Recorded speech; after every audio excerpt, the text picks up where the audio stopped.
Welcome back to Booster Therapy, your cure for that pack cracking addiction. Today I thought we'd have some fun and talk about Kaldheim. Well, not really talk about Kaldheim, but talk about pre-releases and my strategy to sorting the pools and how to identify what is going to make you win. And well, the first thing you do is open it, admire the shiny spin down with the metally axe on it. That's pretty cool. And the idea here is first sort it into piles, right? And the way I sort is there's kind of three pieces to this. Open all the packs. I have my color piles. In front of the color piles is the colored piles with cards of that color that are removal spells, and then I keep my rares and mythics separate to it. So that's the first thing we're going to do is sort it into those, I guess, three different subset of piles. So we're going to kind of go right through this. And this is not even necessarily looking as much as it is just seeing if there is targeted removal. And let's cue the music. Let's speed this up and go from there, and we'll come back once I've got everything sorted.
All right, now that we have everything sorted, the next step is to kind of look through them and identify some of your bombs. And looking at this right away, I think we definitely have strength in green. We have a couple of really solid cards, especially if we can find any sort of creature synergy. We have the Realm Walker, which helps us to kind of draw through cards in a sense. You get Isika's Chariot, which gives you, so for 4 mana, you get 2/2 cats. When you crew it for 4 and it attacks, you get to create a token that's a copy of one of those. We also have the Bears of Lityara, which creates a 2/2 spell shifter creature token, so a changeling. And then any number of those permanently become 4/4, so this could turn, you know, shapeshifters into bigger things. And then we even have Reflections of Lityara, so we have some synergy with green and blue. The next thing I like to look at is making sure I have at least 6 pieces of solid removal, and that can come in the things that we sorted out separately as removal cards. So things like Bind the Monster, Disdainful Stroke, and Raven Form, definitely removal cards that are just purely removal. Broken Wings is a real soft one. Like, it's really gonna hit flying creatures, but it's about it, you know, otherwise artifacts and enchantments. And then the Masked Vandal is another one that's really situational. The upside, though, it is a changeling. Now, that feels light for removal. There are some cards if you were watching, I sorted off that kind of work as removal, like the Berg Strider. When you tap something down, that does feel like removal in essence in the turn. The other thing that is kind of underplayed but should be valued is something like Run Ashore. It's a lot of mana, so it kind of sucks, but you're returning something to their hand that functions as removal. We do have a couple of those, so it's not like we don't have access to a lot of removal, but it's something where it might be worth splashing. In red, we saw a couple Frostbites, which are really good, plus a Crush the Weak, which is great. And in black, of course, as always, there was a ton of removal, a lot of really solid, just purely exile creature or planeswalker, destroy creature. I mean, a lot. And at the end of the day, removal wins games. You know, taking things off the board is how you're often going to win. So in my mind, though, I'm still... The other part that was the downside of black is we didn't get any real bombs in black, besides just healthy removal. And the cards themselves, they're not quite as strong as some of the other things that we can be playing here. The other thing I want to look at is how clean would we be able to make some sort of deck that really works off of a specific creature type. Do we have something that we can play off of that the changelings will only enhance? We see a human wizard here. This is a pretty solid card. We have another wizard, so a giant wizard, a great draw spell, a shapeshifter, so it works in all forms. Another one that kind of doubles as a removal spell, not quite. It's again soft removal. Got the Run Ashore. We have a bird that is actually really good for drawing cards. Another wizard, so maybe wizards is something we can play off of in a zombie rogue. That isn't too bad. And a human rogue. All right, I also think we got some mana fixing, right? We did. We got a forest island for these colors as well. So I'm starting to lean in that direction because I can see that there's removal that we have access to. And so far we've got some really powerful creatures plus a really good saga that can help it roll. And cards like this are underplayed a lot too. There's not a ton of big butts in this, even with the giants. So something like a 5/5 for 5 isn't the worst. This card's really good, the Rootless U. So when it dies, search your library for a creature card with power or toughness 6 or greater, reveal it and put it into your hand, so it kind of replaces itself on death. Elf Warrior. See, I'm not sure we're going to get as much on the creature type, not as much out of the Reflections of Lityara, where you can double them. This is this is one of the better ones. So getting +1/+1 in hexproof has always been good, but this one straight up gives you a counter and then gets hexproof. This is good mana fixing, so whenever Enchanted Lane is tapped for mana, its controller adds an additional 1 mana of any color. So we get ramp and fixing out of this, so maybe it is something where we can splash into another color. I'm wondering if there's a way to get maybe into black, just to get some of those removal spells. Something like this helps, and I believe we got 2 of them. Another solid card, Finn the Fangbearer, just a fun card, but I don't see it being super powerful for this. Another one that is just pretty much ramp in most cases. We'll have a few snowlands, so not too bad. And a little pump spell. Green overall has some soft points. White, honestly, we didn't even really get any much for bombs. We're not really worried about this as much. Red has some potential. Definitely had some solid speed and just beatdown cards, plus some solid removal. Love this big giant. Boast is always good. And it's 1 damage to any target. Red definitely has potential. And that's kind of that's one of the hardest parts with a sealed pool like this, is you're gonna dig through a lot of potential and really trying to identify, where does the bomb sit? Where does the card that puts me ahead and actually has me win the game? And so far, the ones that really still have the most potential is really the Bears of Lityara, the Seeka's Chariot, and then just other synergy here with Realm Walker, Reflections of Lityara. It's gonna have to be the way we go. I think it gives us the biggest punch out of all the other things. The real question is, are we able to sneak in a little bit of black for removal, or is it something where red could get plopped in there? Not even sure how good Svala is. Svela?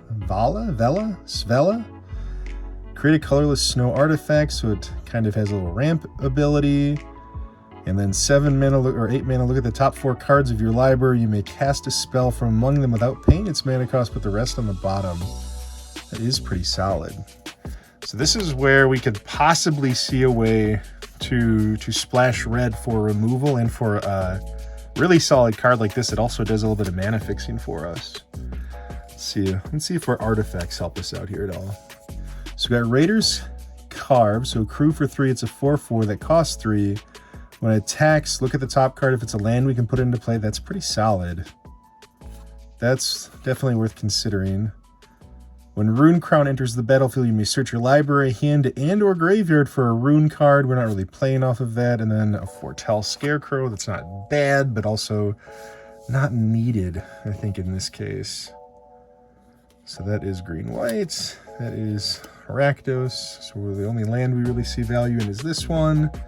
The World Tree can tap for a green, and as long as you have 6 more lands you control can add 1 of any color. So that helps with fixing too. That continues to encourage wanting to splash. And then do we splash Toralf? I mean, this is where it's a trap. You want to do it because it's a mythic, it's strong, we could get some minor benefit from it.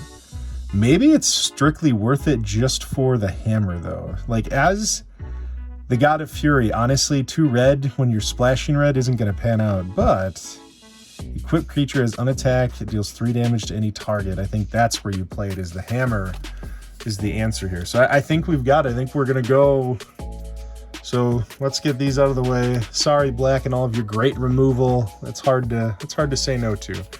But now we start seeing that we have a pool coming together, something that's going to work for us. We move some of the other cards out of the way that we're not going to play. We're going to make use of almost every single rare we have, which is always a plus in a sealed pool, to make use as much as you can. So we've got a good Scry 3 card again. This is actually more helpful than people realize, with especially mana fixing, getting the right colored mana. Let's see, what snow coverage do we get? Plains, swamp, island, plains. So we're gonna have 2 snow lands. Youch. When it enters the battlefield, tap an artifact or creature an opponent controls if it was spent. I mean, I think it's still worth it even just with the tap down. So I think that makes it. Scry 2, draw 2, that can ultimately be for 2 is worth it. This is going to be good too, because we're going to try our best to get there. Not sure about that one. Not sure about 2 Run Ashores. This one's good enough to hope for. That draw is great. Add mana to your mana pool, only to foretell a card from your hand. That is probably still worth it. It's still ramping. We'll do 1 of the Run Ashores.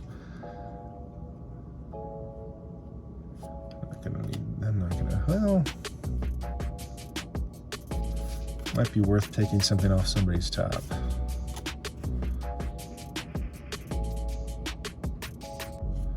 Like this one a lot, the Bind the Monster. So when Bind the Monster enters the battlefield, tap enchanted creature. It deals damage to you equal to its power, but it stays tapped. I do like Disdainful Stroke, and then, yeah, Raven Form is really good. All right, so red, we're going to try to keep it limited and for sure add in these 4 cards. Crush the Weak and a couple Frostbites. Let's see if there's anything else that's just like, it's worth splashing in there. Any good card draw. That mob is good just because it can deal it to any target. We'll think about the Haggy mob. That could be worth it. These 2 are definitely worth it. And let's pare down. I want to use this, but I actually don't. It's because it's a snowland and we only have 2, maybe even 3 when we enchant this. I just don't know if we're going to get enough value. This is great, though. I guess we have 2 of them. Maybe that's worth it then, just for having 2 of those. Let's see.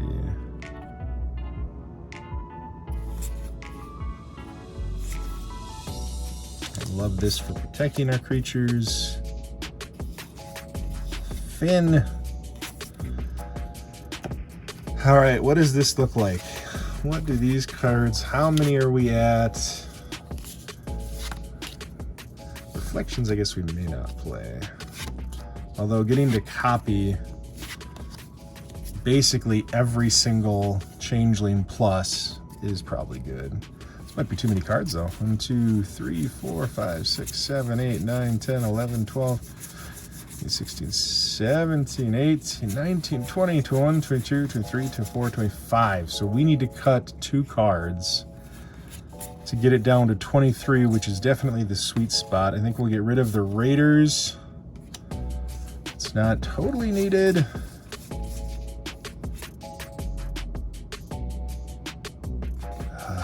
Frostbite. Why couldn't you just be a pure bolt with a... I think we might, let's count the creatures. We might take out the Carefell just because we're not playing a ton of instants and sorceries that cost blue, and we don't have a ton of foretell cards. So 1, 2, 3, 4, 5, 6, 7, 8, 9, 10, 11, 12, 15, 16, 17, 18, 19, 20, 21, 22, 23. It's a perfect mana count. We've got 3 lands that we can play here. And let's look at our average CMC next to make sure we're not in too much trouble, because I think it's going to be pretty heavy. You definitely want to sit with a higher amount in the 2 and 3 slot, which is looking about right. This is really, I'm going to put it in the 2 because I think more often than not that is how we're going to play it. Raven Form, Disdainful Stroke. We've got a lot of really solid removal here. This should pan out, and that's kind of, Run Ashore is kind of going to be a sneaky finisher, just to pop something back and get through for that perfect damage. So our curve ultimately looks pretty good, actually. Not too bad, a little thick in the 4 slot, but that looks, honestly, that looks near perfect. And the last thing you want to do, make sure you got enough creature spells to actually beat somebody up and win. Because if you don't, it might be worth, like, there's debatably, depending on how things go, Run Ashore could get replaced with the Grizzled Outrider, and it might be a better move. So let's just count our creature spells. We got 1, 2, 3, count that as 4, 5, 6, 7, 8, because this gives us a creature, 9, I guess it's kind of 9.5, 10. So we have 10 creatures, so we're definitely cutting Run Ashore. We're adding in a 5/5. We are creature light. You honestly want to try to be around 14 or so creatures. We could debatably sneak something else out that just doesn't give us a high enough return here. And it might be one of the Glittering Frosts, although I feel like that helps the Sculptor just have a little bit more value. This is what we would try. We'd open up with this and see how it plays out, and see if we need to borrow something like the Rootless Yew or another little creature, even like the Boreal Outrider. Both of them solid creatures. We've got options, but this is where we would start. We'd break down our mana pool, get things rolling, and dive into a Temur adventure in Kaldheim. Hopefully this helps you with just the overall strategy that I personally use when it comes to breaking down my card pool and then assembling something that makes sense. Until next time, this is Booster Therapy. You have a wonderful rest of your day.